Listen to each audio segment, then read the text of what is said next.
ಆತನ ನಿಜವಾದ ಹೆಸರು ಪಾರ್ಥಸಾರಥಿ ಶ್ರೀನಿವಾಸನ್, 70 ವರ್ಷದ ಕಮಲ್ ಹಾಸನ್ ಕಲಾವಿದ ಅಂತ ಕರೆಯುವ ಒಂದು ಪೊಲಿಟಿಕಲ್ ಐಡಿಯಾಲಜಿ ಇಟ್ಕೊಂಡಿರ್ತಕ್ಕಂಥ ಕಮಲ್ ಹಾಸನ್ ನಮಗೇನಾದ್ರೂ ಕನ್ನಡದವ್ರಿಗೆ ಅಥವಾ ಮಾಧ್ಯಮದಲ್ಲಿ ಕೂತಿರೋರ್ಗೆ ಬಾಯಿ ತಪ್ಪಿ ಈ ವಿಷಯ ಹೇಳ್ದ, ಕನ್ನಡದ ಬೇರು ತಮಿಳಿಂದ ಬಂದಿರೋದು ಅಂತ ಏನಾದ್ರು ಅನ್ಕೊಂಡಿದ್ರೆ ನೀವು ಬಾಯಿ ತಪ್ಪಿ ಹೇಳಿದಾನೆ ಆತ, ಬೈ ಮಿಸ್ಟೇಕ್ ಹೇಳಿದಾನೆ ಅಂತ ಏನಾದ್ರು ಅಂದಿದ್ರೆ ಅದು ನಮ್ಮ ಮೂರ್ಖತನ.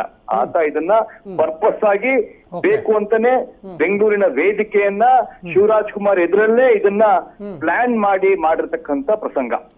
ಇತಿಹಾಸವನ್ನು ತೆಗೆದು ನೋಡಿ, ಪ್ರತಿ ಒಂದು ಚಿತ್ರ ಬಿಡುಗಡೆ ಆಗೋ ಮುನ್ನ ಆತ ಯಾವ್ದಾದ್ರು ಒಂದು ಕಾಂಟ್ರವರ್ಸಿಯನ್ನ ಹುಟ್ಟಾಕಿ ಮಾಡ್ತಾನೆ.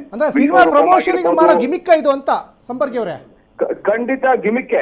ಆದ್ರೆ ನನಗೆ ಈ ಗಿಮಿಕ್ಗಳು ವಿಶ್ವರೂಪಂ ಆಗಿರ್ಬೋದು, ಅವ್ರ ಹೇ ರಾಮ್ ಪಿಕ್ಚರ್ ಆಗಿರ್ಬೋದು, ಅನೇಕ ಪಿಕ್ಚರ್ ಗಳಲ್ಲಿ ಕಾಂಟ್ರವರ್ಸಿಯನ್ನ ಮಾಡಿ ಬ್ಯಾನ್ ಆಗಿರ್ತಕ್ಕಂಥದ್ದು ಉದಾಹರಣೆ ಇದೆ. ಆದ್ರೆ ನನಗೆ ತುಂಬಾ ಬೇಜಾರಿನ ಸಂಗತಿ ಏನು ಅಂದ್ರೆ, ಅಲ್ಲೇ ಕಲಾವಿದರಾಗಿದ್ದ ಹ್ಯಾಟ್ರಿಕ್ ಹೀರೋ ಶಿವರಾಜ್ ಕುಮಾರ್ ಅವರು ಅದನ್ನ ಪ್ರಶ್ನೆ ಮಾಡ್ಲಿಲ್ಲ. ಆಯ್ತು, ಅವ್ರಿಗೆ ಅರ್ಥ ಆಗ್ಲಿಲ್ಲ, ವೇದಿಕೆ ಇತ್ತು, ಸಭಾಂಗಣ ಇತ್ತು, ತುಂಬಾ ಜನ ಇದ್ರು ಅಂತ. ಆದ್ರೆ ಮರುದಿನ ಬಂದಾದ್ರೂ ಅದ್ರ ಬಗ್ಗೆ ಒಂದು ಪ್ರೆಸ್ ಸ್ಟೇಟ್ಮೆಂಟ್ ಮಾಡಿ ಮಾಧ್ಯಮದವ್ರು ಕರೆಸಿ ಇದು ಕಮಲ್ ಹಾಸನ್ ಅವ್ರು ಮಾಡಿರೋ ತಪ್ಪು ಅನ್ನೋ ಒಂದು ಪ್ರೆಸ್ ರಿಲೀಸ್ ಮಾಡ್ಲಿಲ್ಲ. ಆ ಸೌಜನ್ಯ ಮತ್ತು ಕರ್ನಾಟಕದ ಹಿರಿಯ ನಟ ರಾಜ್ಕುಮಾರ್ ಅವರ ಮಗನಾಗಿ ಅವ್ರಿಗೆ ಕೊಟ್ಟಿದ್ದೀವಿ ನೀವು ಟಾರ್ಚ್ ಅನ್ನ, ಇಡೀ ಕನ್ನಡ ಇಂಡಸ್ಟ್ರಿಯನ್ನ ಅವ್ರ ಹೆಗಲ ಮೇಲೆ ಇಟ್ಟಿದ್ದೀವಿ. ಅವರೇ ಈ ತರ ಮಾಡ್ಲಿಲ್ಲ ಅಂದ್ರೆ ಬೇಜಾರಾಗುತ್ತೆ. ಇದ್ರ ಬಗ್ಗೆ ಅನೇಕ ಹೋರಾಟಗಾರರು ಮಾತಾಡ್ತಾ ಇದ್ದಾರೆ. ಸೋನು ನಿಗಮ್ ಅಂತ ವಿಷಯದಲ್ಲಿ, ಸೋನು ನಿಗಮ್ ಅವ್ರ ವಿಷಯ ರಾಜಕೀಯವಾಗಿ ಅದನ್ನ ಬಳಸ್ಕೊಳ್ಳಾಯ್ತು, ರಾಜಕೀಯವಾಗಿ ರಾಷ್ಟ್ರೀಯವಾಗಿ ಚಿಂತನೆ ಬಳಸ್ಕೊಳ್ತು.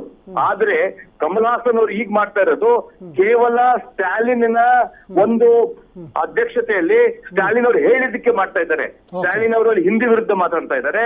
ಎಲೆಕ್ಷನ್ ಬರ್ತಾ ಇದೆ ಅಕ್ಟೋಬರ್ 2025ಕ್ಕೆ ತಮಿಳುನಾಡಲ್ಲಿ ವಿಧಾನಸಭಾ ಎಲೆಕ್ಷನ್ ಬರ್ತಾ ಇದೆ.